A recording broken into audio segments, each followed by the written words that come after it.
সুলাইমান আলাইহিস সালামের সময় বিশ্বে এমন প্রযুক্তি ছিল, এই প্রযুক্তির ধার কাছেও কোনোদিনও এই বিশ্ব আর যেতে পারবে না। আমি আমার হ্যাডসেট নিচ থেকে কথা বলছি না, এগুলোর দলিল আছে সূরা সাবার মধ্যে, সূরা নামলের মধ্যে, অন্য অনেক জায়গায়, যে আল্লাহ রাব্বুল আলামিন সুলাইমান আলাইহিস সালামকে এমন রাজত্ব দিয়েছিলেন, এমন সুপ্রিম অথরিটি, ক্ষমতা, পাওয়ার, টেকনোলজি পৃথিবীতে কখনো ছিলও না, কিয়ামত পর্যন্ত আসবেও না। এখন পর্যন্ত কোনো টেকনোলজি আসে নাই যে আমি এই চেয়ারটাকে বলবো চলো আমাকে ঢাকায় নিয়ে নামাই দিবে, তাও আবার 1 সেকেন্ডের মধ্যে। কতটুকু সময়? এখন পর্যন্ত কোনো টেকনোলজি আসে নাই যে আমি চোখের পলক ফেলবো, এইটুক সময়ের মধ্যে আমার স্ত্রীকে আমার পাশে নিয়ে বসাই দিবে। আসছে? সুলাইমান আলাইহিস সালামের সময় এমন ছিল। সাগর থেকে মুক্তা, মণিমুক্তা আরোহণ করে এটা দিয়ে অট্টালিকা নির্মাণ করা হতো। তিনি জিন জাতিকে দিয়ে কাজ করাতে পারতেন।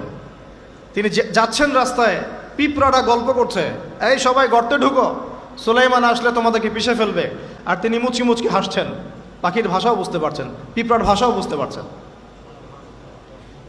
তার বাবা দাউদ আলাইহিস সালাম জাবুর তেলাওয়াত করছেন, এই সাগরের মাছ সব কাছে চলে আসছে জাবুর শোনার জন্য। এমন প্রযুক্তি আপনি এখনো বের করতে পেরেছেন? সভ্যতার যে বড়াইটা আমরা করি, এটা একটা কেবর, অহংকার। এটা কি আল্লাহ পাকের জন্য বলেছেন, আমি কত কওমকে এর আগে ধ্বংস করেছি, কত যে কওমকে আমি ধ্বংস করেছি। ফাসিরু ফিল আরদি ফানজুরু কাইফা কানা আকিবাতুল মুকাদ্দিবিন। তোমরা এই জমিনে বিচরণ করতে থাকো, দেখো যারা আল্লাহকে অস্বীকার করেছিল তাদের কি পরিণতি হয়েছে। তো আমরা এখন যেটাকে নিয়ে দাবি করি, এটা সর্বোচ্চ স্তর নয় প্রযুক্তির।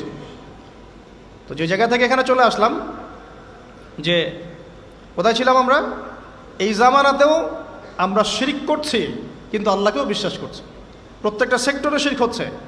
ডিটেলস বলার মতো জায়গাও এটা না, এবং এত সময় আমার হাতে নাই।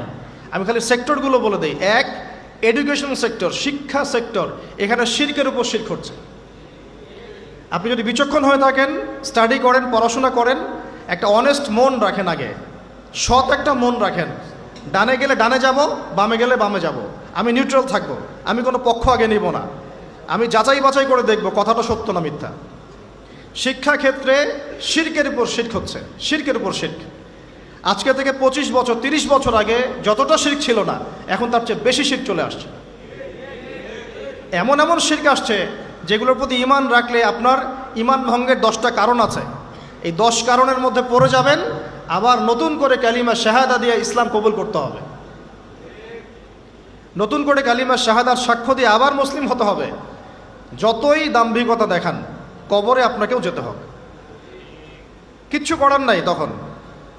এখন যদি সলিউশনে না আসি, সংশোধন না করি, তাহলে অনেক দেরি হয়ে যাবে।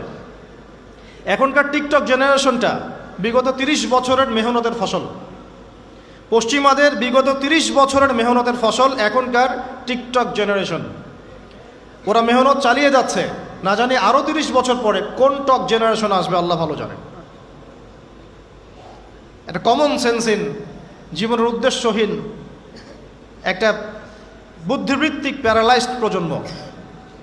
না জীবনের কোনো উদ্দেশ্য আছে, না কোনো পড়াশোনা করে, আর না একটু ভালো করে খেলাধুলা করে, আর না শরীর চর্চা করে, আর না কিছু লিখে, আর না কিছু জাতিকে কিছু দিচ্ছে, আর না পলিটিক্সে কোনো আগ্রহ আছে, আর না ইকোনমিক্সে কোনো আগ্রহ আছে, না ওয়ার্ল্ড অ্যাফেয়ার্স সম্পর্কে কোনো সচেতনতা আছে, না মুসলিম উম্মার এই দুরবস্থায় তার ভূমিকা রাখার কোনো ইচ্ছাও পর্যন্ত আছে।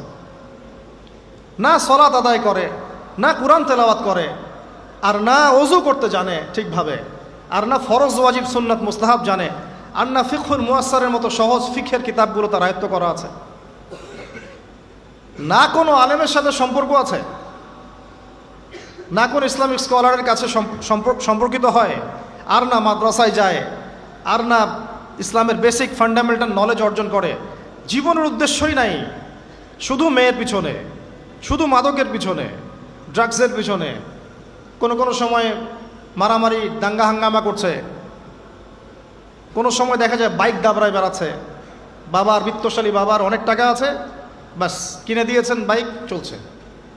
পিছনে একটা বেহায়া বেশ্যা মেয়ে নিয়ে ঘুরছে।